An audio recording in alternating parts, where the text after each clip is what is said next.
I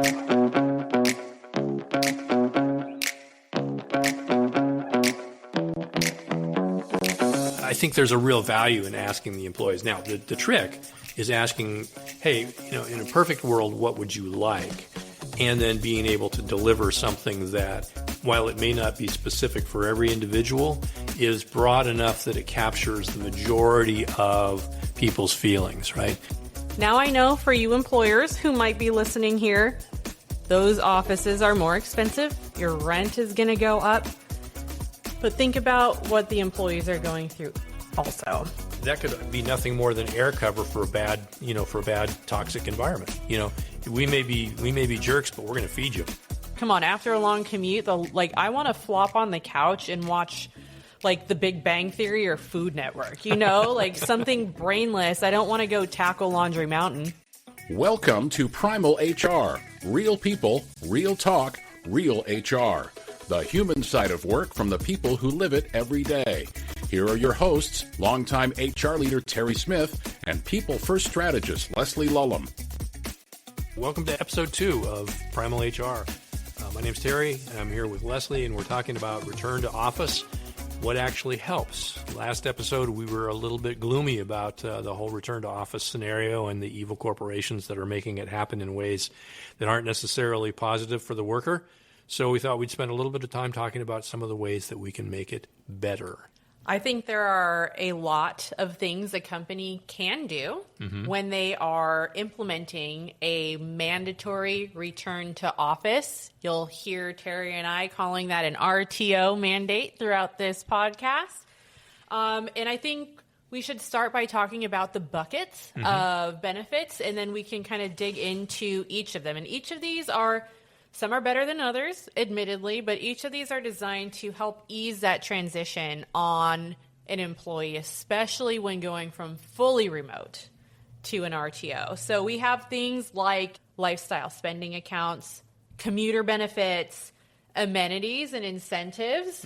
Some people say just make a really nice office space and they'll want to come. Maybe, I don't know. And then what impact does this have on the person? And how can management teams and HR professionals be cognizant of how this might impact some employees, and what can they do to help alleviate some of those pain points? One of the things that we started thinking about are things like, I'll just kind of cherry pick a little bit here, but lifestyle spending accounts, for instance. A benefit that we've seen arise more recently is, benefit accounts for things like, gyms. That's fairly common.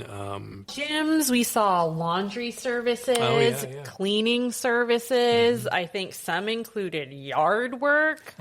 And I think that's great. And honestly, I would like to see those types of benefits implemented for remote employees as well. But I won't hijack this episode with that tangent. But giving people the option and support to do things. Hey, you know what? If you're commuting to work every day or every 3 days, what have you, your house is going to get a little more messy because you're not in it as often, or you can't spend as much time there cleaning things. Here's some money to help with a cleaning service. Or is your laundry piling up? We know you get home from commuting into the office, you're tired. Come on, after a long commute, I want to flop on the couch and watch The Big Bang Theory or Food Network, something brainless. I don't want to go tackle Laundry Mountain. Yeah. So things like that, and especially the options that are flexible for employees, the more flexibility you can give an employee with a benefit, the better it is received. Yeah. I've seen this time and time again in many workplaces. So those lifestyle spending accounts that do afford that flexibility to use it where you need it. Another one that we talked a little bit about has to do with sort of the commuter aspect. We were talking offline about how long it can take you sometimes to commute based on where you are, where you're working. If you've moved someplace since your company gave you the option to do that and then took it away from you, is, how can we, ameliorate some of the challenges of the commute? Can we build in, for example, a commuter expense of some sort? Or could we build flexible schedules so that, folks don't necessarily have to come to work during the peak commute hours? They can come before or after, and then they can flex their schedule around the work that they need to do, and then get home either early or late or however. I mean, there's a bunch of different ways you could carve up schedules to be able to allow for letting people commute during non-commute hours, right? Yeah, I think we're seeing a lot of like stipends and pre-tax dollars being given to employees. When I worked in the Bay Area, and it was just in office. This wasn't an RTO mandate, but they paid for your train passes. They paid for your BART passes. Yep. For those of us who commuted, which in the Bay Area, like in car, most people are taking public transit because Bay Area traffic. Yes. I lived in an area where commuting by car was actually a little bit easier. My company paid for my monthly parking at my company site, which was expensive, but it made it so much easier. So I think that is the bare minimum. What if your office is in a place where public transport isn't easy to get to? You hear people driving to a bus to get to a train to get back to, like, they have to Uber the rest of the way into work, and it's just an absolute nightmare. You don't want employees walking a mile uphill in the snow each way with all of their expensive company equipment. What about gas mileage? Can you reimburse for gas? What else can you do? Or make it flexible. Hey, everybody gets $100 a month, or I've even seen some employers doing it for the days. Like, for every day you commute into the office, you get X amount of money. Now, I will say, for folks that are monetarily motivated, if you would have asked college, Leslie, hey, I'm going to give you an extra X amount per day you go into the office, I will come into the office every day and twice on Saturdays, my friend, even if I don't want to be there. Yep. I was all about collecting that mileage back in the day. There you go. So that's one. Let's talk about amenities and incentives, though. Okay. This one kind of makes me laugh. Okay, go. Like, oh, we're making everyone return to office. We have this really cool office space. Now, I appreciate a good office space that's welcoming and not overly sterile. I like the open concept plan myself with greener. We had a plant person at one of my previous offices. Like, there must have been 65 plants in that office. But how do you incentivize that to an employee? Maybe we think about location. Is it easy to get to? Is it right off a train? Now, I know for you employers who might be listening here, those offices are more expensive. Your rent is going to go up. But think about what the employees are going through also. If you have some office out in the middle of somewhere that's hard to get to, even if it's the best office ever and it has a private kitchen and a coffee bar and a wine bar and a beer fridge. Well, now, Bay Area offices were awesome. Like, that makes it hard. Well, all the things you're describing are great. They're also overhead. I hear the CFOs in the world going, "Are you out of your mind?" And that's okay. Again, it's a matter of cost of doing business, right? And the cost of retaining employees. I mean, you can do the math in terms of turnover, right? I mean, we could do that in a separate episode. But what gets lost in that conversation is that a lot of the costs of turnover are hidden costs, right? They can be quantified and they can be monetized very easily. But most, financial folks don't want to do that. They want to look at the stuff that's relatively easy that people can see and so forth. And these things are all things that people can see, they're relatively easy and so on. But I would contend that although some of them may sound a little bit corny, they definitely can have some amount of value. The question is, really what's the value going to be for the employees, right? And I think one of the things that gets overlooked, and I'll be curious to get your thoughts on this, but one of the things that gets overlooked is who asks the employees? Well, they all say they do. Well, but do they? Or do they and not listen to the feedback? It's entirely possible. But I think there's a real value in asking the employees. Now, the trick is asking, hey, in a perfect world, what would you like? And then being able to deliver something that, while it may not be specific for every individual, is broad enough that it captures the majority of people's feelings, right? You talked about the commute thing. I worked with a company for a while that we moved a total of 5 standalone facilities into one building over the course of about 9 months or so. And I was pretty heavily involved in that just from the people point of view. One of the things that we did was we set up a shuttle service from Caltrains and from BART to our building, and it ran on a schedule. There were 3 morning runs, 3 afternoon runs, And, and they were well enough spaced so that people felt like they had, a pretty good sort of range of selection, right? All that people had to do was get to their nearest, station, whether BART or Caltrain or whatever. And then the rest of it was get to the stop at our location, jump on the shuttle, go to work. I loved taking Caltrain. I did too. It was so much fun. Breakfast burrito spot. And my husband and I were fortunate enough to work at the same company. Oh, nice. And we would just stop into this place and get breakfast burritos. Okay, if that's what I remember about commuting to work, you can tell I'm food motivated. But they also, when we did move offices too with this particular company, they made each event very special. Mm-hmm. You didn't show up and we're like, here's your desk. When we moved offices, you showed up and they had a care package on every single person's desk. We had Ghirardelli chocolates. We had a mug that I still have in that cabinet, and it's been a lot of years. It has a crack in it, but I still use it. And then also for incentives and amenities, I think the Bay Area did this better than anywhere I've ever worked.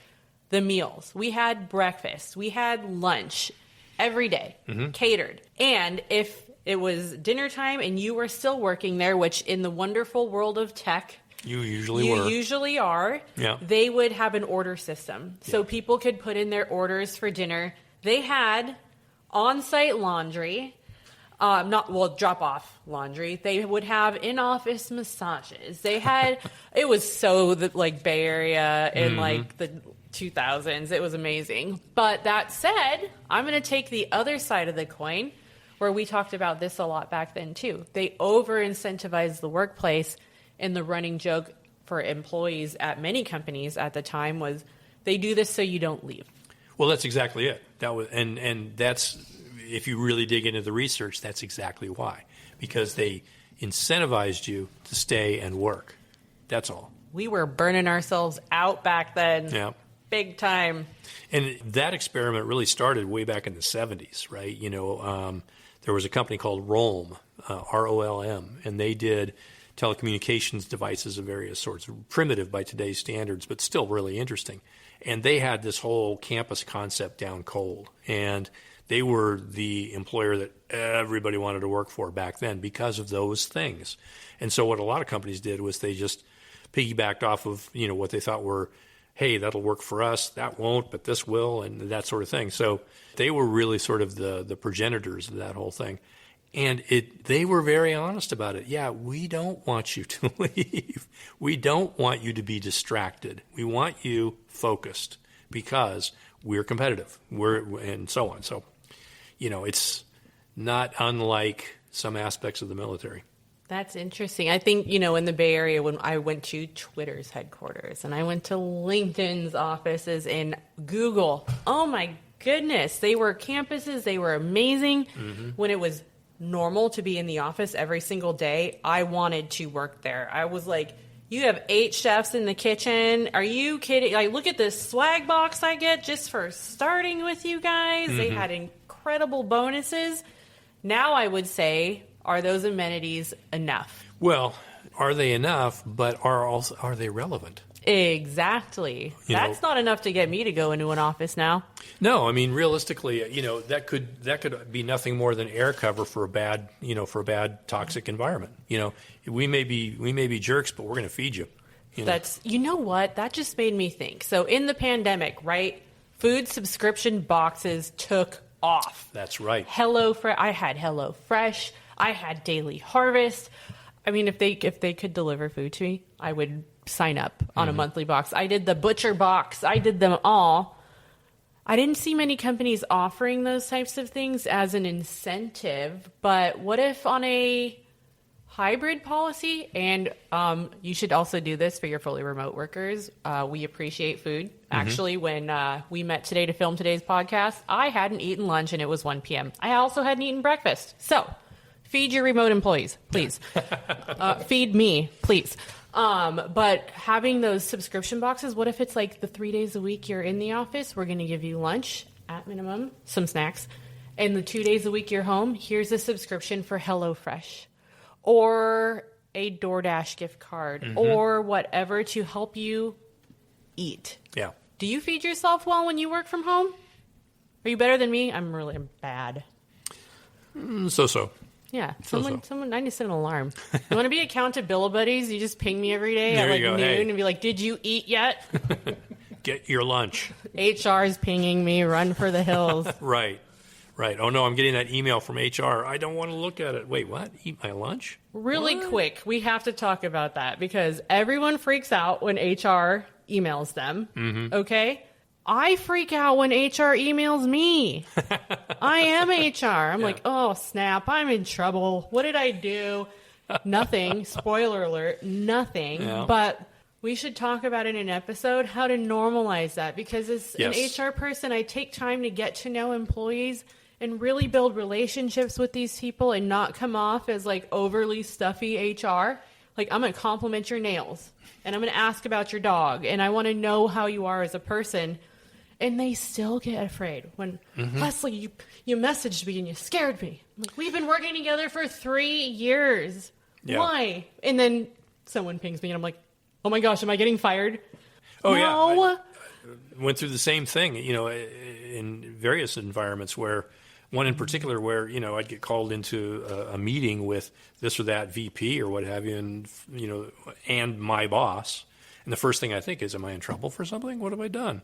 And that's a mindset that we have created as a culture, as a community. We just automatically go to that place, right? And it's sort of a human condition thing anyway. I mean, there's always sort of an expectation that if I'm getting called upon, whether it's called upon to recite back in the day in school or called upon for comment in a classroom or that you automatically tense up. And then when you have this authority unit, this entity called human resources, which has its own set of criteria and reputation and so on, you naturally tense up. And I do that, regardless. Okay, we've talked a lot about different benefits that companies can implement to help with their return to office policies. And maybe we ranted a little bit about our thoughts on some of these matters. But let's wrap up this episode by talking about what should each company do. We know it's not a one-size-fits-all, but we listed a bunch of benefits. Do companies have to implement all of them? One of them? How do we advise companies who are doing this to move forward with grace in how they're moving employees back into the office? I know I have some thoughts, and I would be willing to bet Terry's thoughts are very similar. I think they probably are. Thoughts, hot takes, questions? Email us at primalhrpodcast@gmail.com. All right, in our next episode, we are going to be talking about another hot button issue right now, which is the job market. And what was it you called that? A shit show. There we go. We'll talk about things like what the job seekers are seeing, what's happening in the recruiting world, and how you can go about navigating this absolute dumpster fire. Love it. You've been listening to Primal HR. Follow us wherever you get your podcasts. Join the conversation on LinkedIn, Instagram, and Facebook at Primal HR Podcast. Show notes and more at primalhrpodcast.com. Got a topic idea or want to join us on the show? Reach out at primalhrpodcast@gmail.com. We'll see you next time.